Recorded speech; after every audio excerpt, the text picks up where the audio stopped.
Chapter 1: The Mortician's Secret. Richard Livingston stood in the cool, sterile environment of the Oakwood mortuary, his hands deftly preparing the body of a young man who had succumbed to the harsh realities of street life.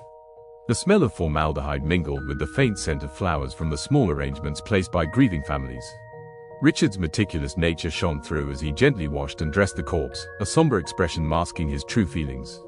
He had always taken pride in his work, finding a twisted sense of fulfillment in giving the dead the dignity they hadn't experienced in life. Yet, beneath the surface of his calm exterior lay a monstrous truth: Richard was a killer. For the last 20 years, he had roamed the alleys of Oakwood, selecting his victims with cold precision. Tonight, as he prepared the body of a young man named Alex, he felt an unsettling thrill. This victim had been particularly vulnerable, living on the streets, invisible to a society that had long abandoned him. Richard had enjoyed the hunt, the planning, and the ultimate act of power over life and death. He couldn't help but smile at the irony. He, a mortician, was also the architect of the demise. His phone buzzed, pulling him from his dark reverie. It was Detective Patricia Harlow, a relentless investigator who had been tirelessly working the cold cases that plagued the city. Richard answered, his voice smooth and composed. "Detective Harlow, what can I do for you?" "Richard, I need your help," she said, her tone urgent. "There's been another murder, and the pattern is emerging. I think we're getting closer to understanding who's behind these killings."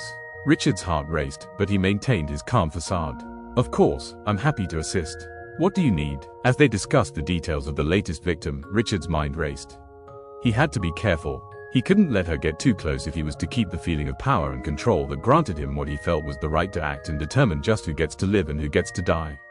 After all, the thrill of being so near to the detective who hunted him only added to his excitement. Richard finished preparing Alex's body, his movements methodical, almost ritualistic. He dressed the young man in a simple white suit, its starkness contrasting sharply with the dark realities of his life. As he adjusted the collar, he caught a glimpse of himself in the mirror, a man of dignity and respect, yet harboring a soul stained with blood. The clock on the wall ticked ominously, reminding him of the time he had left before the funeral home would open its doors to mourners. He had learned to compartmentalize, to separate his dual existence into neat boxes: the county-elected coroner who also served as the Oakwood mortician who cared for the dead, and the predator who hunted the living. Each box was locked tightly, a testament to his ability to deceive others. As he finished his work, his mind drifted back to the night Alex had met his fate. It had been a chance encounter, one of many that had led Richard here. He had spotted Alex huddled against a wall, shivering in the cold, eyes glazed with despair. The thrill of the hunt had surged within him. He had approached, feigning concern, offering the warmth of companionship that masked his true intentions. "Are you okay?" Richard had asked, his voice smooth and soothing. Alex had looked up, surprise mingling with suspicion. "Why do you care?" "Because someone should," Richard had replied, his smile disarming. "Let's get you somewhere safe." The moment had been electric, a dance of manipulation that culminated in a sinister conclusion. Richard had lured him to an abandoned building, where the shadows concealed the truth.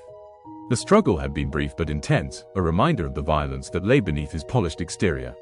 Now, as he placed a final flower on Alex's chest, Richard felt a familiar rush of satisfaction. He had framed yet another innocent, another life ruined while he slipped through the cracks of the justice system. He had crafted elaborate stories, planted evidence, and deftly manipulated the narratives, watching as the police pursued the wrong suspects with fervor. His phone buzzed again, pulling him from his thoughts. It was the detective again, her voice steady but tinged with urgency. "Richard, can we meet? I need to discuss something important." "Of course. How about the cafe on Elm?" Richard suggested, hiding the excitement that bubbled within him. The cafe was a neutral ground, a place where he could maintain his facade while savoring the thrill of their cat and mouse game. "See you there in 30, she replied, and Richard ended the call, his heart racing. He had to be careful. Every interaction brought him closer to exposure, but the danger only heightened his exhilaration. He was the predator, and Detective Harlow was the unwitting prey, inching ever closer to the truth. As he cleaned up the mortuary, Richard's mind raced with thoughts of his next move. The thrill of the hunt was intoxicating, but the stakes had never been higher. He had to stay ahead of the detective, keep her focused on the wrong leads, and maintain the illusion that he was her ally. With one last glance at Alex's serene face, Richard locked the mortuary behind him and stepped into the cool night air. The city was alive with the sounds of traffic, laughter, and the distant hum of a world that continued to spin, blissfully unaware of the darkness lurking within its heart. As he made his way to the cafe, he couldn't help but smile. The game was on, and he was determined to win. Richard stepped out of the Oakwood mortuary, letting the heavy door swing shut behind him with a soft thud. The night air was crisp, a stark contrast to the sterile chill of the embalming room. He took a moment to breathe, savoring the flicker of streetlights illuminating the sidewalk as he walked toward the cafe on Elm. Each step felt charged with anticipation, a prelude to the encounter with the detective that could either solidify his control or threaten to unravel his carefully constructed life. As he strolled, Richard's mind drifted back to the other victims, each one a distinct memory etched into his mind. There had been Jeremy, a bright-eyed college dropout who had fallen from grace, and Lucas, a former athlete whose dreams had been crushed under the weight of addiction. Each had been living on the fringes of society, invisible to most, yet ripe for the picking in Richard's twisted worldview. And then there had been the first victim, a young man that Richard did not know at the time. He had always wondered if he could do it, could he kill someone, and if he could, what would it feel like? This young man would serve the purpose of self-discovery for Richard and just who he was inside. A tire iron to the back of the skull led him to understand that he was indeed capable of violence, and each of the following 7 blows solidified that. Just like that, it was over the first victim had met his fate, and Richard dispatched of him by placing his body in an empty freezer, chaining it shut and dropping it into the murky depths of the Oakwood Lake. He kept a souvenir, a locket with the name Denny etched on it, but rarely gave the boy another thought.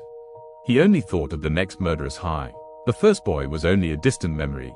Each victim after, however, was a trophy memory, and he recorded every detail because they were carefully planned, not sloppy and clumsy. He recalled the thrill of luring them into his trap, the way their eyes had flickered with fear and confusion, quickly replaced by the calm inevitability of their fate. Richard felt a shiver of excitement run through him. It was a power he craved, the ability to snuff out a life while providing a facade of care and compassion in the aftermath. Arriving at the cafe, he pushed open the door, the warm, inviting scent of coffee and pastries wrapping around him like a comforting blanket. He scanned the room, spotting Detective Harlow seated in a corner booth, her brow furrowed in concentration as she reviewed case files spread across the table. He admired her determination. She was relentless, a quality that both intrigued and irked him. "Detective Harlow," he greeted, sliding into the booth across from her, his smile practiced and disarming. "Richard," she replied, her tone professional but laced with an undercurrent of fatigue. "Thanks for coming on such short notice." "Of course, I'm always here to help," he said, leaning forward slightly. "What's troubling you?" The detective hesitated, her fingers tapping nervously on the table, a habit he had noticed over their many meetings. "I've been going through the victim profiles again. There's something I can't shake." Richard feigned interest, his heart pounding in his chest. "What do you mean?" Every victim had ties to the same parts of the city. They were all living in the same neighborhoods, frequenting the same shelters. "It feels like there's a connection, but I can't quite put my finger on it," she explained, her eyes narrowing as she met his gaze. Richard nodded, maintaining his composure. "That's a good observation. It's possible the killer is familiar with those areas, someone who knows how to navigate the streets without drawing attention." The detective leaned back, studying him intently. "I've been thinking about our earlier conversations, particularly how you talk about the dead. It's almost as if you understand them on a personal level." Richard's smile faltered for just a moment, a flicker of alarm coursing through him. "I suppose I do. After all, I see their stories every day in the mortuary. It's a privilege to help them find peace." The detective's eyes narrowed further, suspicion brewing behind her thoughtful expression. A privilege, or a predilection? The question hung in the air, charged with tension. Richard felt a bead of sweat trickle down his back despite the cafe's warmth. He had to divert her focus, to keep her from delving deeper into the shadows that cloaked his reality. "Detective, you offend me with such an accusation. I have always done nothing more than offer aid and consult in these cases. You know better than anyone that the mind of a killer is a complex thing. I'm just a coroner and mortician trying to help you solve a puzzle and prevent future devastation for Oakwood," he said, his voice smooth but edged with urgency. She regarded him with a mix of wariness and determination. "I just want to ensure that we're not overlooking something crucial. These young men deserve justice." Richard nodded, masking his frustration with a carefully crafted expression of empathy. "And I'll do everything in my power to assist you in that quest. We can work together to uncover the truth." As they continued to talk, Richard felt the familiar thrill of the game enveloping him.